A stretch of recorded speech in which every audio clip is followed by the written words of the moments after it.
Well, a couple of videos ago, you got a sneak peek at the Ruger Single 6, back from Ruger customer service.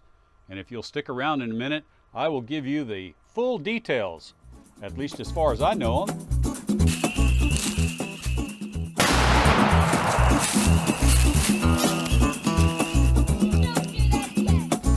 Hi, George here, and welcome to Tales from Target Suite, where I'll share my perspective on guns and shooting, and we'll share an adventure or two that'll make even a grown man smile. And yes, what an adventure this Ruger Single 6 has been. It started life, from my perspective, in a pawn shop. I picked it up for a really nice price. I've posted 2 videos on this guy, and in the second video we found out that it just didn't want to shoot very well. And a couple of you guys said the problem with the accuracy was the fact that I couldn't shoot. And while there may be some truth to that, I had already determined that there is a problem with the crown that I think is affecting accuracy. And so I had sent the gun back to Ruger, and they were going to graciously recrown it. But after about a month, and you guys have only heard a part of this story, after about a month, they called me and said that the barrel was shot out, and so they weren't going to be able to do anything for me. So I asked them to send it back, and so what you see right here is exactly the same gun that you saw in the other 2 videos. And it's unmodified in any way. And so what you saw from the beginning of the video, we're going to do some shooting today, and it's because I have gotten 2 new kinds of ammunition that are more traditional 22 Magnum ammo. They're not the 30 grain hypervelocity rounds. And so we're going to do some shooting to see if we can improve on those groups in this same unmodified gun. And it just so happens, broadening the story, that I got a message from Teslong, the Teslong company. And they make digital inspection equipment. And they wanted to send me one of their digital borescopes. And they said, hey, if you'll just put the name in the title of the video and do a quick review, then you can have the borescope for your channel, no charge. And so full disclosure, I am going to use that in this video, and we're going to take a look inside, and I can promise you it's going to be a fair review. And so if you'll stick around towards the end, we'll take a peek inside. I was surprised at what I found, and I'm counting on you guys and girls to look with me and give me some feedback, because I don't know what shot out looks like. But right now, let's head back to the range, and we'll do some quick shooting and look at the results, and then we'll get back here and take a close look at that Teslong digital borescope. Okay, let me give you a quick flyover of the 3 rounds that we're going to shoot. I'm not going to reshoot the Winchester subsonic ammo, because that kind of defeats the purpose of the 22 Magnum. And so it did shoot better than the other 3 or 4 types of supersonic ammo that I shot. And so let's see what we can do today with this ammo and see if we can get any more reasonable groups or any other kind of data. So I'm going to shoot through this really quick, and then we'll talk about it a little bit.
Okay, let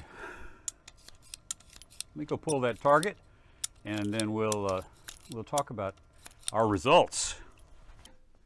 That first group right there is the CCI Varmint 40 grain jacketed hollow point, and that group measured 1.7 inches at 16 yards. And then the second one right here is the CCI Game Point 40 grain jacketed soft point, and that group measured 1.9 inches. And I'll flip that target around. The target's upside down, by the way, because of the way I stapled them on the 6x6. That'll give you a clearer view of where the bullets struck.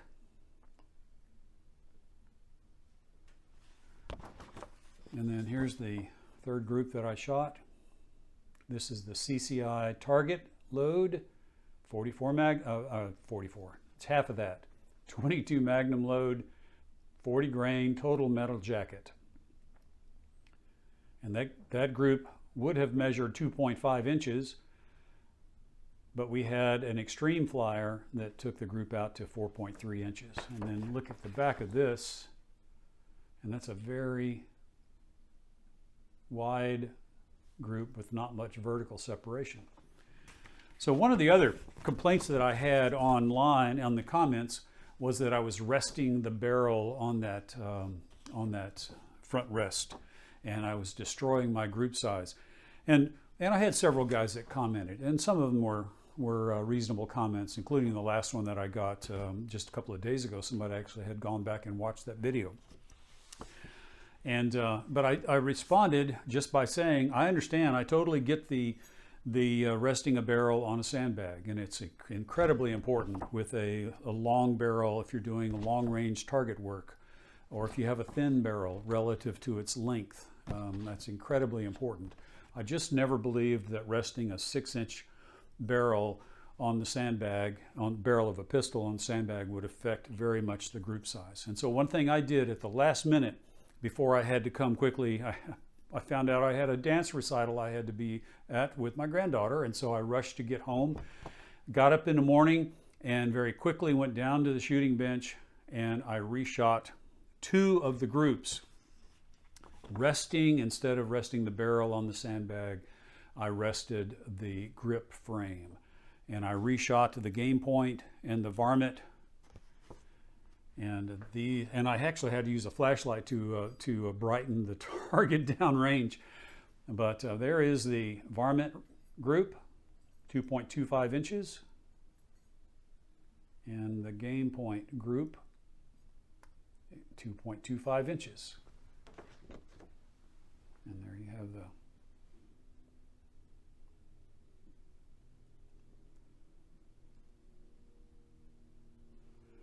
And so the conditions were so much different between what I shot a few days earlier, a day earlier, and what I shot on that last morning.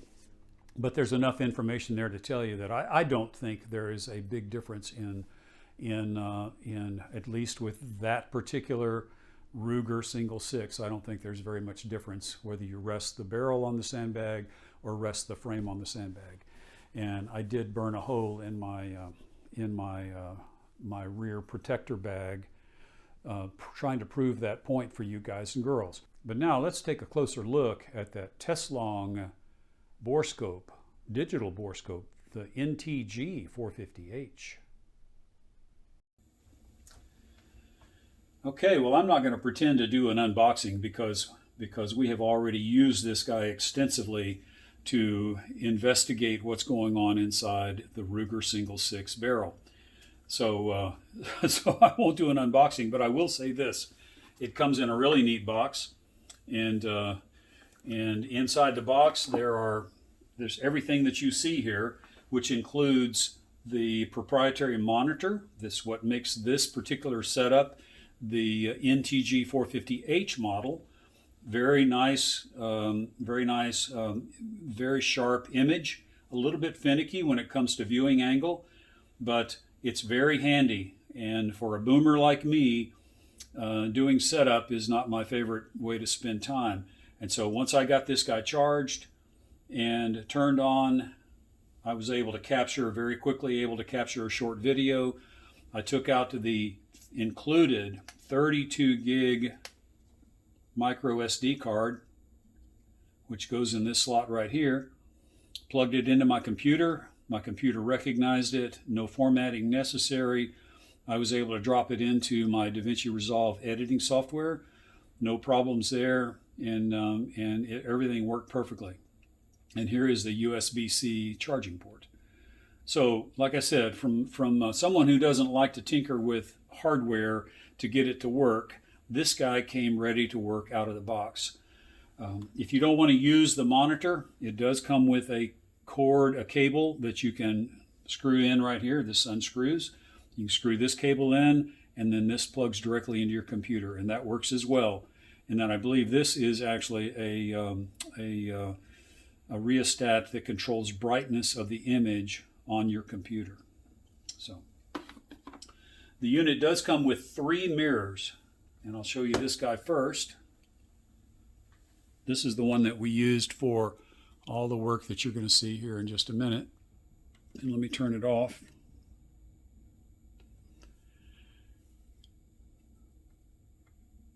And there it is. In the little mirror, you can see it kind of flashing at you right there.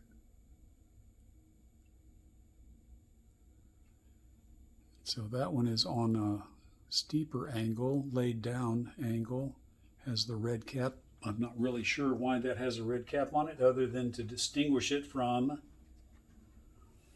the other 2 mirrors that are in there, which have more. I think the mirror is more of a 45-degree angle.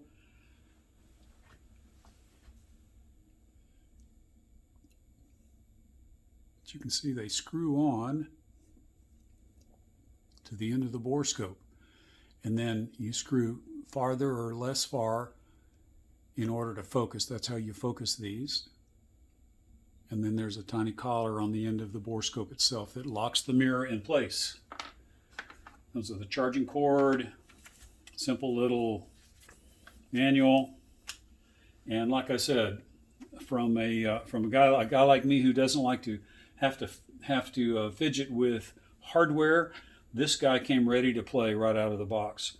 Well, I want to say thanks once again to the folks at Teslong for reaching out to the channel and offering one of these digital borescopes in exchange for a quick and fair review. And we're going to get started with that here in just a minute. But the things that we're looking for are, number one, we need some decent image quality, because the features that have caused me concern have been fairly small in magnitude. One is the crown, and then there are those concentric rings about 1/2 inch inside the muzzle from the crown. And so we want to take a look at those 2 features, see how they look, and up close and personal. And then also take a long look at the bore and see if things look shot out. And I'll be the first to admit that I don't really know what shot out looks like on a .22 rimfire handgun. But we'll take a look, and hopefully one of you guys or girls might have some experience with such things, and you'll be able to jump in with more than an opinion like mine will be. But I am going to be able to tell you how I like the images that we get from the Teslong digital borescope. And so let's get started, and we'll see what things look like. Okay, the first thing I want to show you is the image on the display that I'm looking at. It's really a great display. The angle of viewing is a little bit critical, but that's okay. It's still a sharp image, and from here on I'm going to be showing you the display as the file that I have uploaded. And the first thing I want to do is to bring the camera in to this point, and you can see the concentric rings of the end of the barrel. That's the large area on the outside. The arrow will indicate that. And then you can see the crown, the muzzle crown, that is reflected on the little mirror there in the middle. And I'm going to rotate the camera.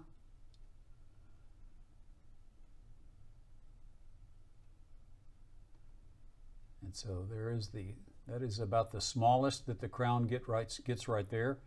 Then I'm going to rotate the other direction. can see that the size of that chamfer gets quite a bit larger right in there. And so we go from a visible crown with the naked eye around on this side to a crown that's essentially invisible to the naked eye. And the question is, does that variation in the offset crown have an impact on accuracy? But let's move in now to about a ½ an inch and take a look at those concentric rings. And that's where they hit their high spot right there. And you can see right in the middle of the mirror image and at the 12 o'clock position outside of the mirror, which is actually looking at the bore directly from the optical camera, you can see a significant amount of rings across the lands, which are in the middle, and the land that's in the middle, and the grooves, which are on either side. And so they don't look particularly terrible right there, not like they do in the still images. And that's kind of where they are the worst, right in there. But let's go ahead and follow this pair of lands in that central groove, and let's go all the way to the end where the forcing cone is. And what's obvious is that the tooling marks from on the surface of the lands, which are from drilling the bore, they're pretty stark. But I think it's a tribute to how fine the camera is, how fine the image is from the Teslong camera itself. Because when you look through that bore carefully, you really can't see very much of that, if at all.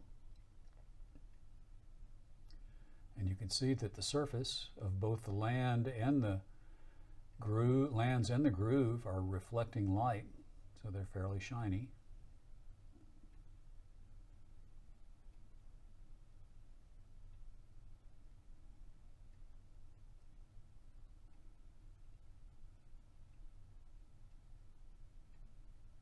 And there is the forcing cone. And let's just take a look around right here.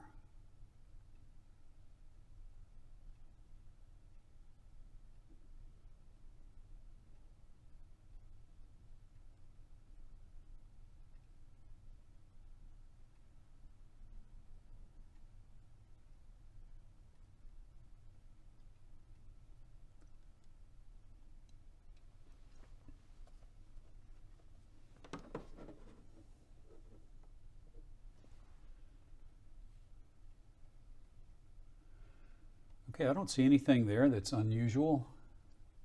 Again, I hope some of you guys may have some experience that I don't. But let's follow out a different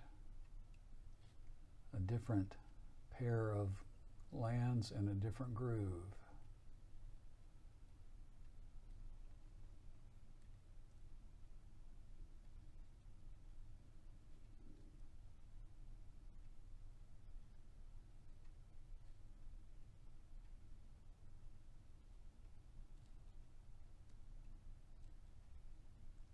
And I will say, I'm impressed with that image quality.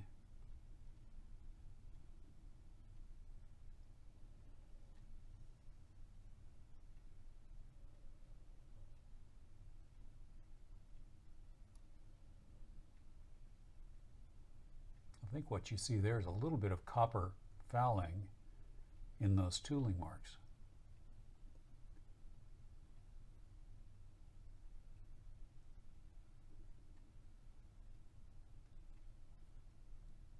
And here we are back at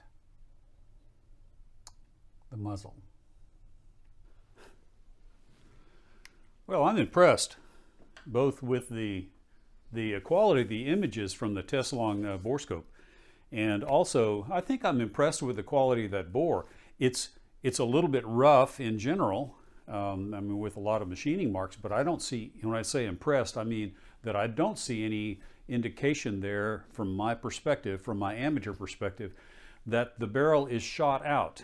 And so before I give up on this particular barrel, I am going to invest in getting it recrowned.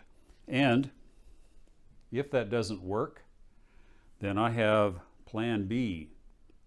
But again, and that is a takeoff barrel from a different Ruger Single 6 22 Magnum. But again, I just want to say thanks to Teslong for reaching out to me in a very timely manner. How did they know that we're having a problem with the Ruger Single 6 barrel? But that gave us all a chance to look at it. I hope you guys and girls will fill up the comments with thoughts on what we have seen here with the Teslong digital borescope. And I'm thankful to all you guys and girls for watching. I've got an upcoming patron video that we're going to use this Teslong Borescope to look at a couple of barrels for my Remington 510, and we're going to go through the process of restoring that rifle to a reasonable cosmetic state and hopefully 100% functionality. So for you patrons, you can look forward to that. And I want to say thanks to all you guys and girls for watching. If you like what you saw, give the video a thumbs up. Click on that thumbs up. YouTube loves to see those. It helps them know how to promote videos. And if you haven't subscribed, please do that. And if you'd like to join my patrons and see that's private content that shows up for patrons only, then occasionally, then please consider supporting me on patreon.com. And the link to that is in the description below. Thanks again for watching, and I will see you in the next video.